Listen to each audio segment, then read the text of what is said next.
Oh,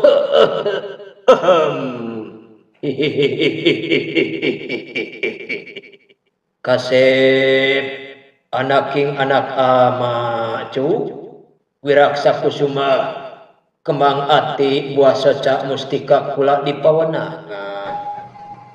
Yap, yap. Kaharep diukna masing marek dina waktu ayeuna. Ama banget sono anu taya hingga dina ieu wanci anu mustari urang sadarea pareng ngariung mungkulung bongkok ngaronyok dina kaayaan cager bager jag tur tabalejag merenah oge tumanina.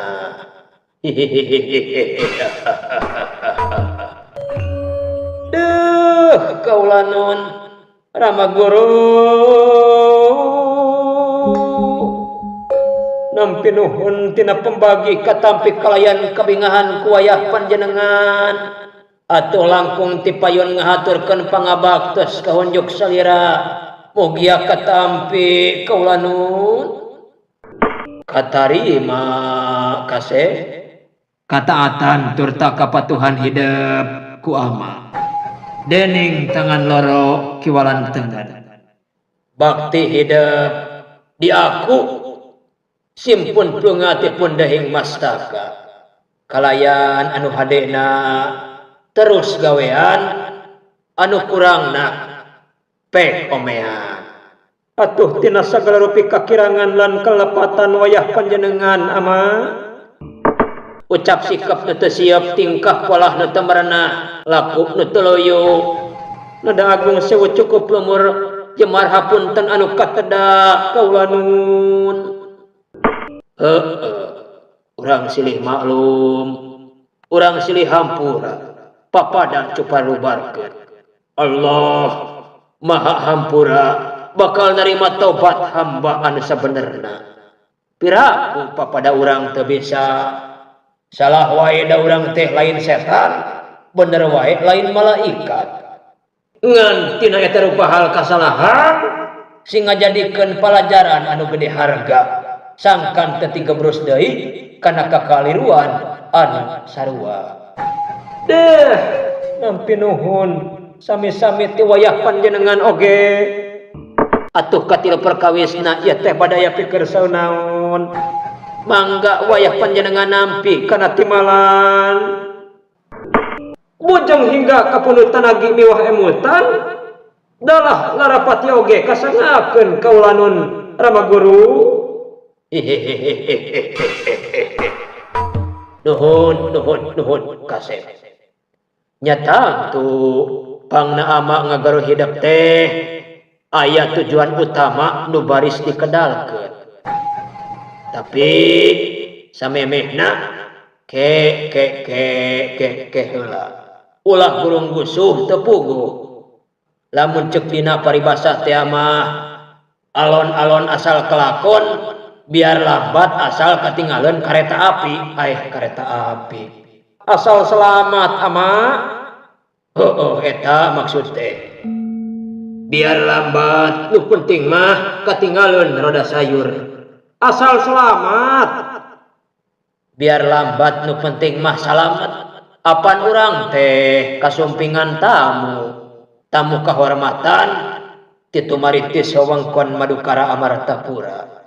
Saha eta di tukang meninyang kewok kitu oh geuning saderek astrajinga teh eta teh nya sok ka dieu kaharep dulur ieu dibagiakeun ku urang dieu aduh laras pisan ama apan urang teh kasumpingan tamu anu teu acan lami nembe dugi cobi atuh kapayon saderek cepot tuh dihaturanan salira.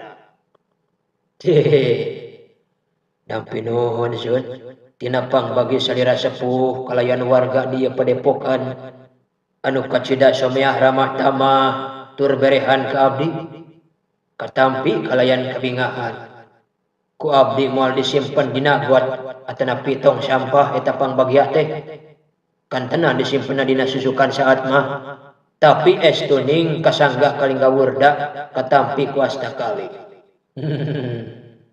Tiluhur sausap rambut, sanaos rambut abdi seueur ku ketombe, kalayan ti handap sahibas dampal, sanaos dampal sampean abdi seueur rombeheun. Jeung kekeongeun. Atuh di tengah weh dicatat tina ati sanubari anu caket sareng pujit kali si pujitna. Bae syukur. Kaula oge bagja bisa tepung lawung amprok jonghok deui jeung anak Kakang Semar. Kumaha di jalan? Eueuh halang rintang anu berat supagi bisa tepi ka ieu Padepokan Jatiwinaya. Nya kitu teh Seun.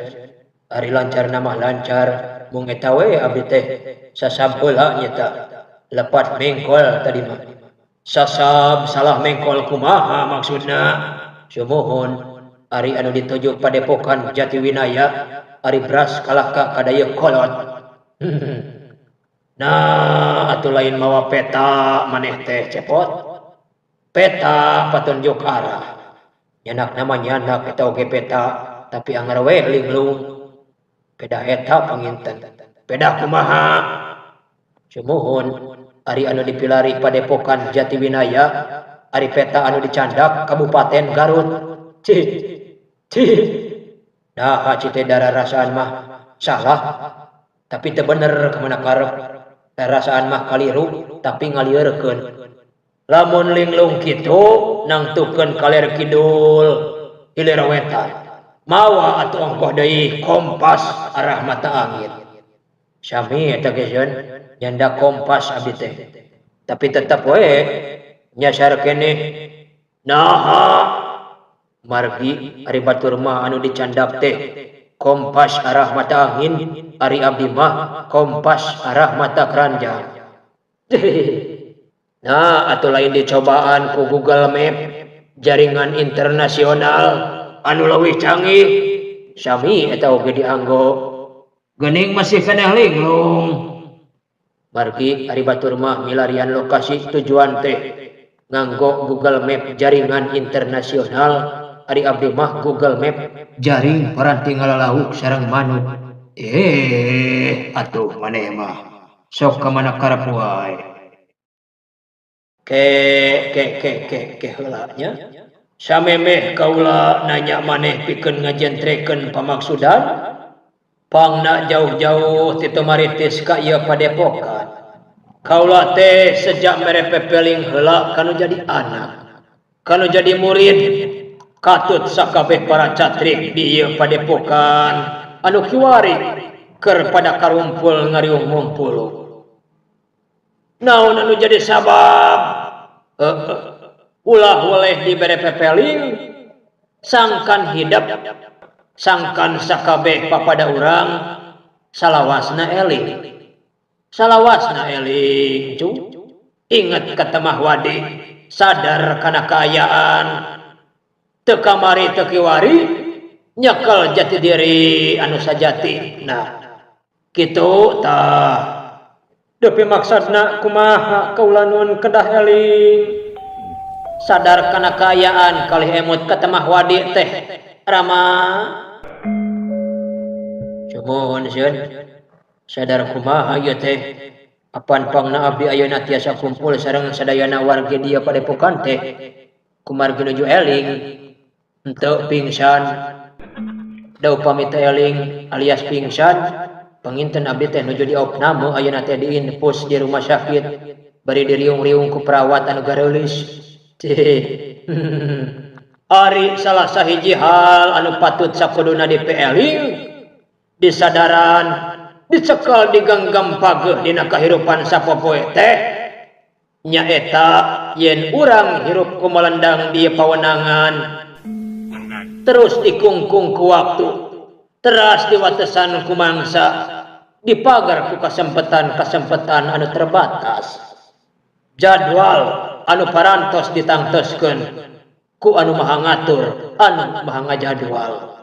Pikeun jalma-jalma salalawasna istiqomah kana ibadah, kana ngamuamalah, tur tak nyieun ngawentuk pagawean-pagawean anu hade, nyipta karya-karya anu nyata anu loba guna keur balareha. leres kaula nun memang sakedahna urang salawasna ngamangpaatkeun mangsa nu aya rupi-rupi padamelan anu pinuji Rama Guru. Nya kitu memang bener pisan. Tapi lamun urang teu apal kana ilmuna teu nganyahokeun kumaha hadena nyang hareupan kalayan ngamangpaatkeun eta waktu alias mangsa, mangka urang satemena aya dina karugian. Aya dina karugian alias kateuuntungan. Oh, sumuhun leres pisan sen. Memang aya dina karugian. Apan aya laguna geuning demi wanci satemena jalmi teh aya dina rugi. Lagu anu kumaha cepot? Eta pakuat pakait sareng ngamangpaatkeun wanci apan Bapa Atang Warsita ngagalindengkeun. Kumaha anu kieu geuning? Demi wanci satemena jalma aya dina rugi. Demi wanci satemena jalma aya dina rugi. Iwal anu iman, iwal anu soleh, nu silih wasiatan dina bebeneran. Iwal anu iman, iwal anu soleh, nu silih wasiatan dina kasabaran. Tah kitu sieun. Eta nyata kitu pisan. Nurutkeun versi kacapianana. Kumaha ayeuna versi Nasid Raihan cepot? Oh, numutkeun versi Raihan Nasid mah apan kieu? Cikan sok kieu atuh eta mah.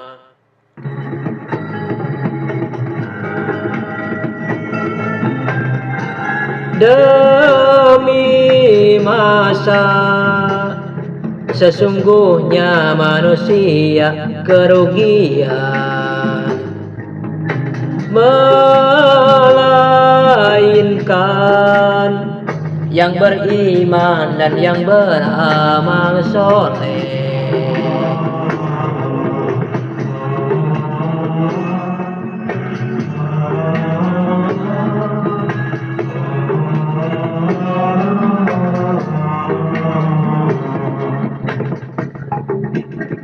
Demi masa sesungguhnya manusia kerugian,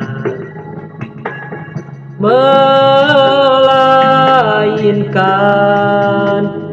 nasihat kepada kebenaran dan kesabaran.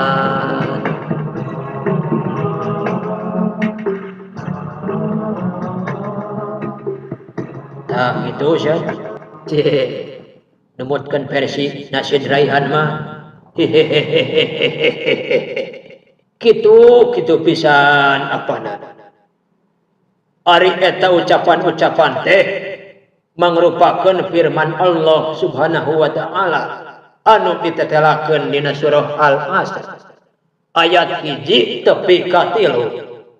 Garasok anu unina kalayan lantunanana kumaha astrajinga surah Al-Asr semoho anu kieu. A'udzu billahi minasy syaithanir rajim.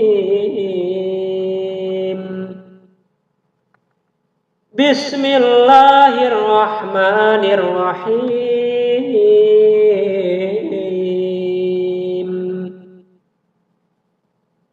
Wal 'asr innal insana lafi khusr illal ladzina amanu wa 'amilus amilus solihati wa tawasau bil haqq wa tawasau bis sabr. Ning eta kitu nu matak oge. Geus jentre cu parantos atra pertela. Jadi di dieu nomor hijina urang teh nyaeta kudu iman. Kudu naon kasep? Kedah iman. Eta pisanan. La ilaha illallah Muhammad Rasulullah. Diaplikasikeun, diterapkeun dina kahirupan sapopoe ku amal-amal kahadean, ku amal-amal kasolehan. Amal atanapi pagawean anu takar maslahat, dumasar kana hukum-hukum atanapi kahoyong mantena anu parantos ditangtoskeun. Boh dina perkara hablum minallah kalayan hablum minanas, tuluy weh saling wejang, silih ingatan keur bebeneran rejeung kasabaran. Laras pisan kaula nun Rama Guru cumohon sieun sarta pakuat pakait jeung ama salaku sepuh kanu jadi anak, kalayan guru atanapi pangdidik kanu jadi siswa kali santri. Ari salah sahiji bentuk wejangan jeung paringetan teh nyaeta dina masalah ngarahkeun, dina masalah ngabina atanapi ngabimbing sangkan anak supagi siswa-siswi salawasna dina kagiatan atanapi naon bae kahirupan sapopoena aya dina tapak anu ngandung ilmu pengetahuan lan pembelajaran anu guna anu mangfaat dunya kalayan akhirat. Oh, janten sangkan aya dina tapak sieun. Tapak atanapi kaayaan, tempat, media oge sosok anu maranganana salawasna mere pangaruh pangaweruh atanapi ilmu pengetahuan supaya eueuh waktu tanpa ilmu, eueuh wanci tanpa pangarti, weleh poe anu dimomore. Ari paringetan nyaeta keur ngageuing laku gering nalika lampah kawas anu teu eling. Padahal mah perkawis tapak sieun eta teh apaan aya laguna. Lagu anu mana cepot? Sumohon anu eta geuning.